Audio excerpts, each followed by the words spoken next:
Scoundrels and bounty hunters gather in a dingy tavern, their voices low in the gloom. Soon, a lone woman pushes through the doors. The men turn to leer, not bothering to hide their lust. But to a man, they turn away as quickly as they first looked, the color draining from their faces. For the woman's left arm and leg are prosthetics, gleaming artificial limbs meant to deliver one thing: death. She strides to the wanted posters plastered on the bulletin board. One in particular catches her eye. It reads, "Wanted for serial murder of young girls." It seems this one has a preferred victim. The image of the woman's late sister rises in her mind. Flames of anger flare in her heart.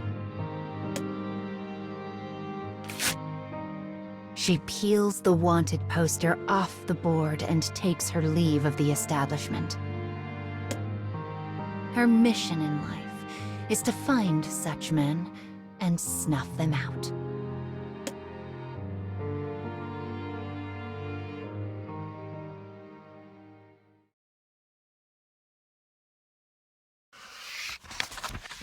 She walks slowly through the streets, searching for a lead. The shabby town is an all too familiar sight. She has done this for times beyond counting. She has collected endless bounties. But it was never for the money.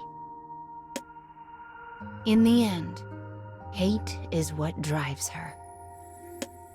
Hate for all that is evil in the world. But no matter how many evildoers she kills, the lives they steal never come back. And evil never seems to diminish. A tiny seed of doubt begins to take root in her heart. But she balls her fist, crushing the poster in her grip. The seed withers and dies as she does. She can never lose sight of her path. Her own power is the only thing that sustains her.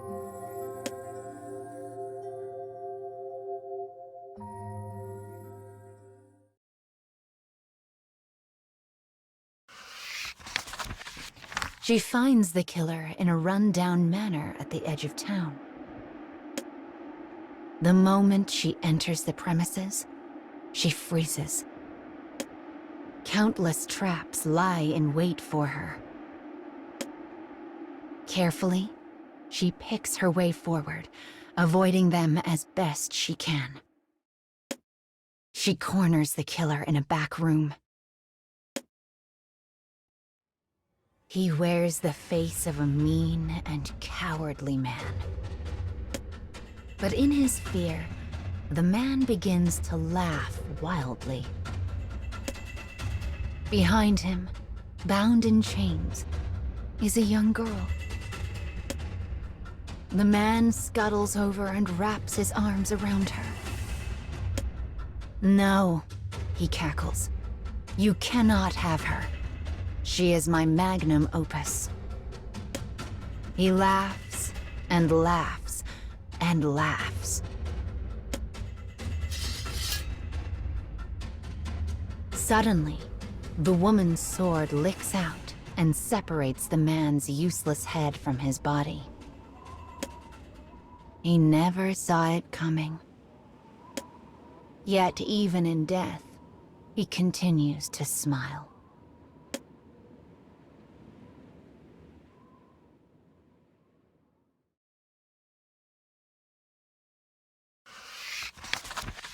With the killer dispatched, the woman moves to the girl and releases her bonds.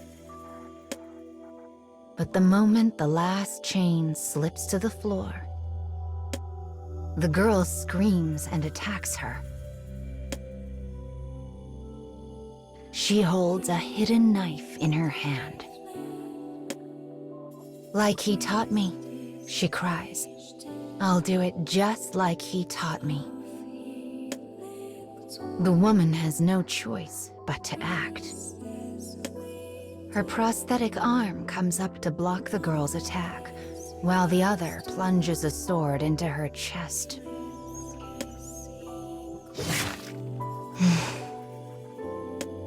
Light slowly returns to the girl's eyes. "Mommy?" Her fingers extend, seeking a happiness that has long abandoned her. Her strength wanes. Her breathing stops. The light fades. Though the woman has never doubted her own strength, she finds herself faced with a new question. What is my power even for? But the girl's corpse refuses to answer. In the silence, the only sound is the dripping of her blood.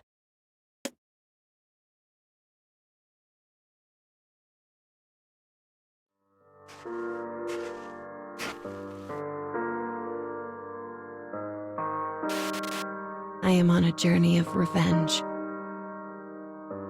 The kingdom razed my home, killed my sister, and took everything from me. But its lust for power fed an unsustainable hunger for war, and it eventually collapsed. Still, scattered remnants of its forces remain. And I won't stop until every last one of them is dead.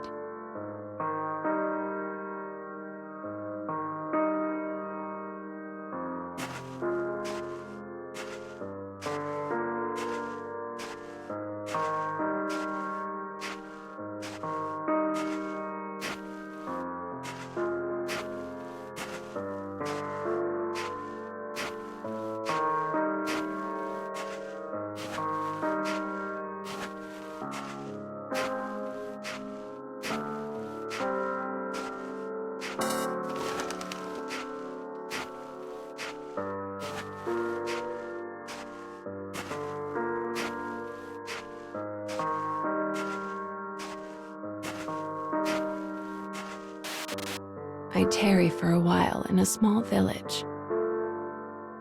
Under the midday sun, I hear a voice call for help. I see a kingdom soldier raise a fist and bring it down on the head of a woman. He moves to deliver a second blow.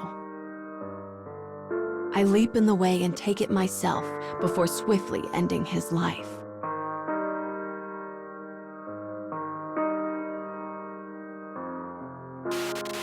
The woman begins thanking me profusely, but I ignore her. I fight for revenge, not to save lives or spread justice. As I move to leave, the woman bars my path. Asking to see my prosthetic arm, she draws in close.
She examines it carefully, looking it up and down.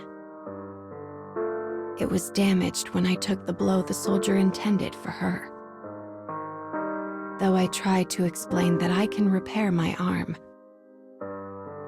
she waves me off with a dismissive grunt. "We've a skilled engineer in the village," she says. "Come along."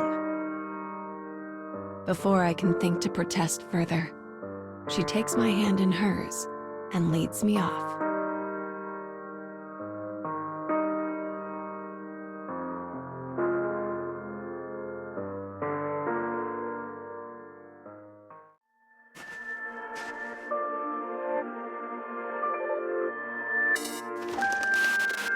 I am guided to an engineer so that my arm might be repaired. The engineer is indeed skilled, but lacks the needed parts for repairs. And unfortunately, it will be some time before they're available. Still determined to show her thanks, the woman huffs loudly, grabs my good arm, and drags me off anew.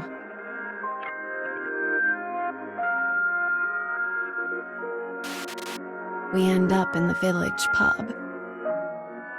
She gathers the drinkers around her and spins an epic tale of how I saved her from the kingdom brigand. Soon, I find myself regaled with food, drink, and song from all corners.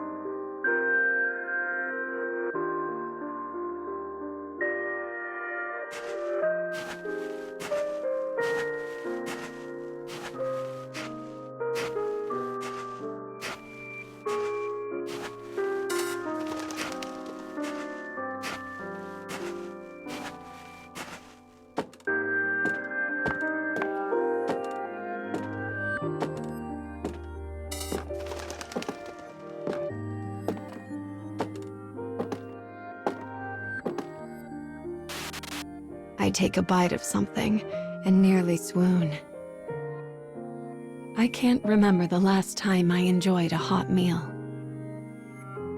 When the woman leans in and asks how it tastes, I feel an unfamiliar smile slowly make its way across my lips.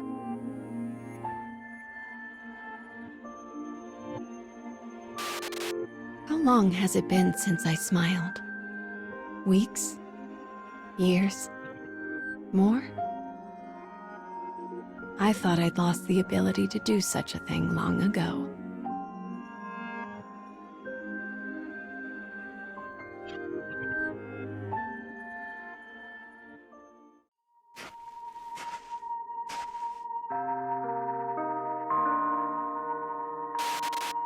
Eventually, the parts arrive, and my arm is finally repaired.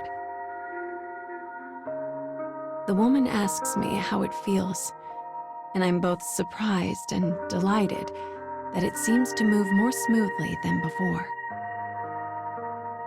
As I test it out, the engineer smiles at me and says, "Consider this my way of saying thanks for saving my wife."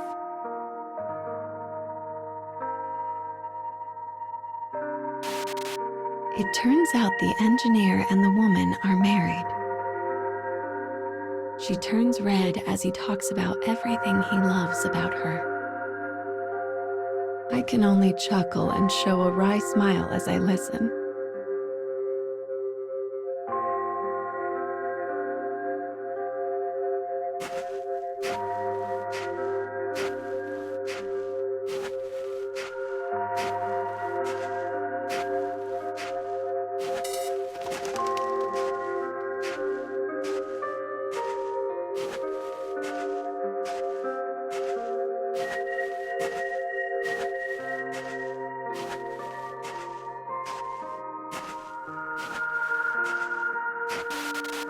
Finally, she can take no more attention and leads me out of the shop. As we walk, she tells me they have been married almost 3 years. She also thanks me again for my actions from before.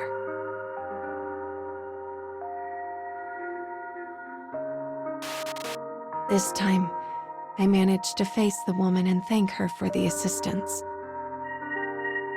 I tell her my work in the village is done, and I will be on my way. But that's not the entire truth. I'm also afraid of what might happen if I grow used to the warmth and kindness of others.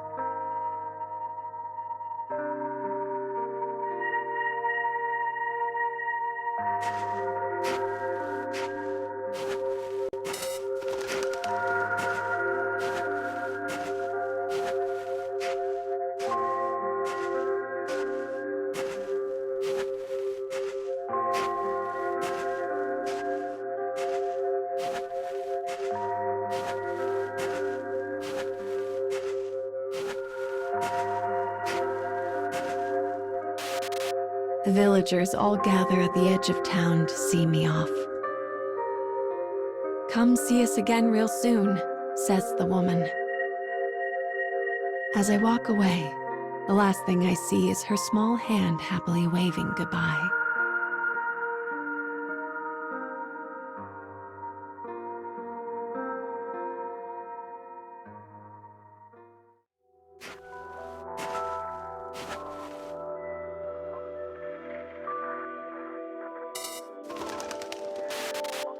It wasn't long after leaving the village that I heard the news. A soldier was attacking the village in revenge. Before I even know it, I am on my feet and running like the very wind itself.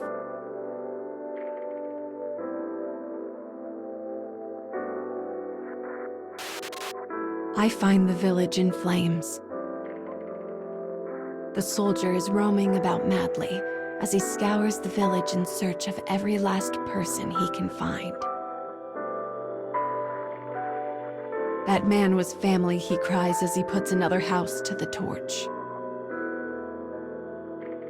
"All of you will pay for his death with your lives." My vision is fire.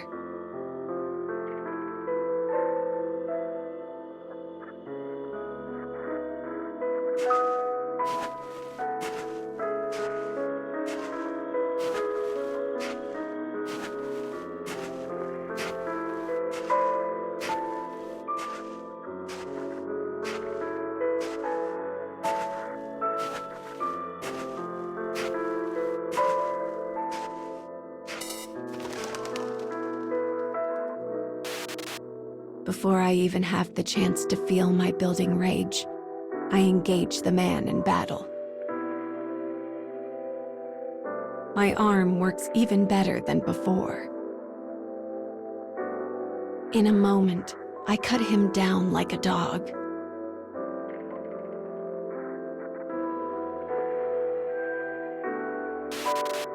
When the deed is done, I walk around the village in search of survivors. In the very last house, I find the woman and the engineer with their arms wrapped around each other and their bodies still. I thought I had saved them, saved all of them, from a terrible fate that first night. But my actions had only been the impetus for an even greater tragedy.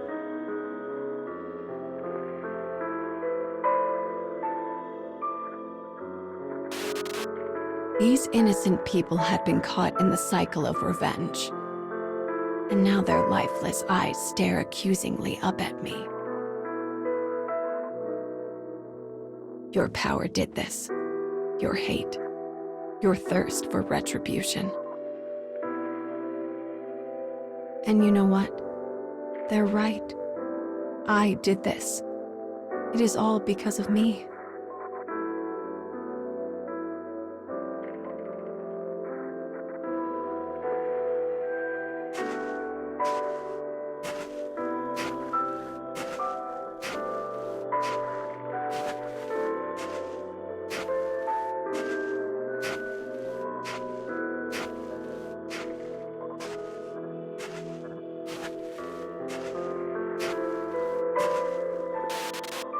As I fight, I only add more links to the chain of revenge. But if I stop, the remaining soldiers will continue to commit their horrid atrocities. So I have to fight. I have no choice. But in so doing, will I too become an object of hatred in this world of never-ending slaughter? All that lays before my eyes is a crimson world of blood and fire.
My body is ravaged by rust.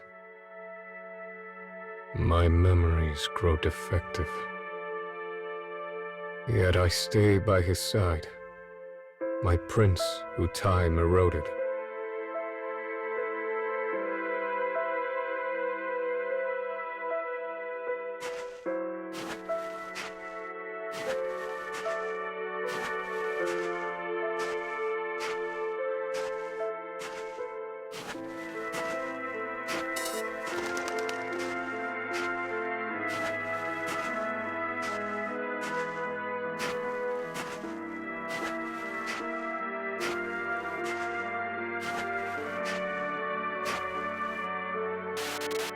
There is a gaping, empty hole in my chest.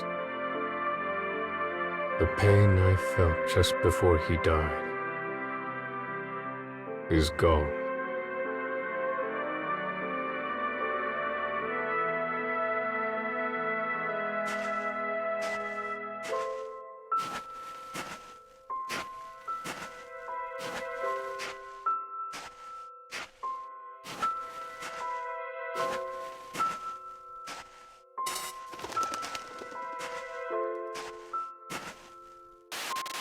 I will paint this church red.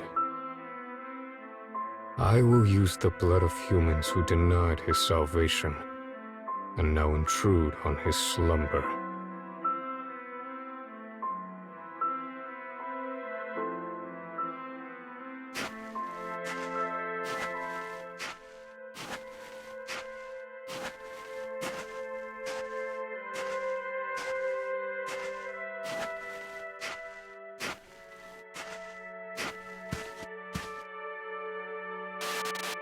In accordance with the promise we made that day, I will continue to protect him